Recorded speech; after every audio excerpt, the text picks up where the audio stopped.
Je fais partie de ceux qui pensent que Dieu n'exauce pas ceux qui ont un cœur troublé. Si nous sommes divisés au-dedans de nous, vous savez, Sitna en hébreu est traduit en français par Satan. Littéralement, cela signifie le diviseur. Si tu es divisé en toi-même, tu ne peux pas être un homme de prière. Tu ne peux pas être qualifié pour la prière. Nous allons rentrer dans un mois de jeûne, dans notre mois d'Adar. Si tu es divisé en toi-même, si, comme le dit la Bible, il y a en toi des luttes, il y a en toi des querelles, il y a en toi des passions qui combattent en toi. Si tu convoites, si tu es meurtrier, envieux, tu ne pourras pas obtenir. Nous allons prier, mais dans quel état d'esprit nous sommes? Qu'est-ce qui se passe à l'intérieur de notre intériorité? La Bible déclare dans Ézéchiel 22:30, Dieu cherche un homme. Je dis par extension une femme, un jeune, un vieux, une vieille. Il dit qu'ils se tiennent sur la brèche devant moi. Pourquoi il tient à ce que ce soit devant lui? Parce que c'est lui qui sonde les cœurs et les reins. Lorsque je me tiens en prière devant lui, il va sonder mon cœur. Il ne veut pas une intercession qu'on fait devant peut-être un autel. Non, devant lui. Il faut se tenir devant lui.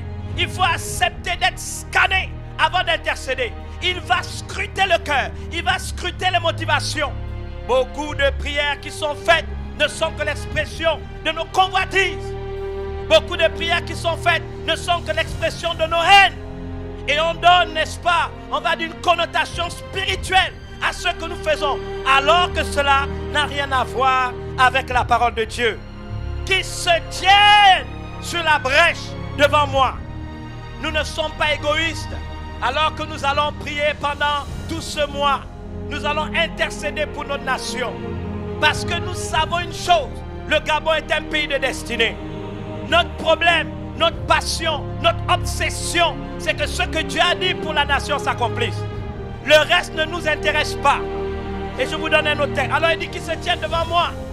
La Bible dit en faveur du pays, afin que je ne les détruise point. La Bible dit mais je n'en trouve point. C'est pourquoi je frapperai la nation. Bien-aimé, l'Église a une grande responsabilité.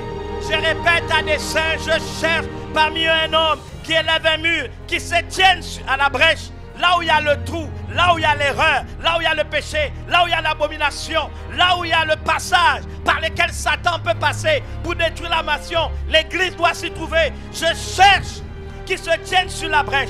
Devant moi, il va scanner mon cœur, il va voir mes motivations. Avant d'aller plus loin, il déclare, afin que je ne les détruise pas, mais je n'en trouve point. Et parce qu'il ne trouve pas des hommes et des femmes dans cette dimension de la prière, il dit, je répandrai sur eux ma fureur. Je les consumerai par le feu de ma colère. Je ferai retomber leurs œuvres sur leur tête, dit le Seigneur l'Éternel. Il fera retomber quoi? Leurs œuvres. Dieu est offensé qui ne trouve pas ce genre d'intercesseur. Nous voulons des hommes et des femmes prêts pour ce mois de prière.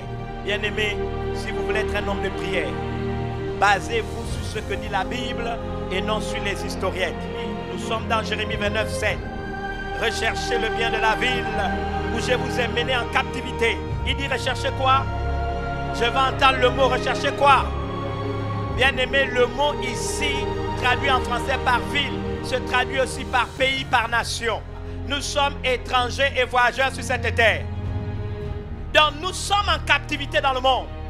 Jésus, dans la prière sacerdotale, nous sommes dans, je crois, l'évangile de Jean, chapitre 17. Il dit, Seigneur, je ne te prie pas. Il dit d'abord, je ne suis pas du monde, comme eux, ils ne sont pas du monde. Le monde les a haïs parce que moi, je ne suis pas du monde. Et Jésus ajoute dans sa prière sacerdotale, je ne prie pas de les ôter du monde, mais de les délivrer du mal. Donc le problème de Jésus, c'est que nous avons une mission sur terre. Bien-aimés, nous ne devons pas défier de notre mission. La Bible dit dans 2 Thessaloniciens que le mystère de l'iniquité agit déjà. Mais la Bible déclare que Satan ne peut pas se manifester dans toute son ampleur tant que ce qui doit disparaître n'a pas disparu. Alors il pourra agir dans toute sa force. Qui doit disparaître, c'est l'Église. Tant que l'Église n'a pas été enlevée, Satan n'a pas le pouvoir de faire ce qu'il veut dans nos nations. Donc si Satan agit comme si l'Église avait été enlevée, c'est que nous avons perdu notre teneur en scène. Bien-aimé, il dit, recherchez le bien de la ville ou du pays où je vous ai mené en captivité. Il dit, et priez l'Éternel en sa faveur. On prie pour le pays en faveur du pays ou contre le pays. Pendant le mois, quand tu vas venir, tu vas prier comment? Quelles sont les motivations? On va te donner une direction et toi tu vas prier pour que des gens meurent. On va te donner une direction et toi tu veux prier pour que des bestioles attaquent les gens. C'est quelle intercession? Priez l'Éternel en sa faveur. Pourquoi je dois rechercher le bonheur de la vie? Parce que mon bonheur en dépend. Pourquoi il doit rechercher le bonheur du Gabon? Parce que mon bonheur en dépend. C'est la raison pour laquelle je ne donne aucun crédit aux prophéties de prophètes qui vivent à l'étranger. Tu ne peux pas vivre en France, aux États-Unis, en Allemagne, je ne sais pas, peu importe le pays, pour maudire la nation. Qui vous a donné l'autorité de maudire les gens? Qui vous a donné l'autorité de proclamer la mort sur les gens? Le fait d'être chrétien ne nous donne pas tous les droits. Il y a des domaines que Dieu s'est réservés. Je ne veux pas des gens qui viennent pendant ce mois d'Adar avec des motivations inspirées de l'enfer. Si vous n'êtes pas capable de vous aligner aux vérités fondamentales telles qu'elles sont dans la Bible, un assassin est devenu apôtre. Parce qu'il y a quelqu'un qui a su qu'il pouvait dire, Seigneur, ne leur impute pas ça. Parce qu'il ne connaît pas la destinée de cette personne. Vous ne pouvez pas vous permettre de maudire les gens, les disqualifier, les envoyer en enfer sans savoir quel est le plan de Dieu pour la vie de ces personnes. Je me pose la question, c'est quelle église où les gens ont la haine? S'il y a la haine dans le monde, la haine ne peut pas être dans l'église. S'il y a des blessés dans le monde, il faut des gens dans l'église capables d'apporter la guérison. S'il y a la division dans le monde, il ne peut pas avoir de division dans l'église. Que le malheureux et le pauvre célèbrent ton nom. Si le malheureux et le pauvre, à un moment donné, célèbrent le nom de Dieu, c'est qu'ils ne sont plus pauvres et ils ne sont plus malheureux. Il dit, lève-toi, ô Dieu, défends ta cause. Qui d'entre vous a le pouvoir de défendre la cause de Dieu? Il dit, n'oublie pas les clameurs de tes adversaires. Les clameurs, il y a les acclamations, il y a le bruit, il y a les cris. Et quelquefois, les méchants pensent qu'ils sont forts, ils sont forts. Non, il dit, Dieu, n'oublie pas. Il ne prend pas sur lui cette responsabilité.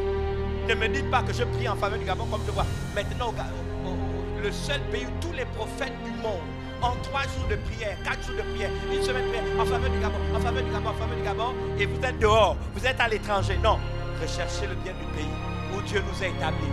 Notre bonheur dépend du bonheur du pays. Vous mangez les pommes de terre ou les steaks, ça ne me regarde pas. Nous, nous vivons ici. Nous rechercherons le bien de la nation. Nous rechercherons le bien du pays. Nous rechercherons le bien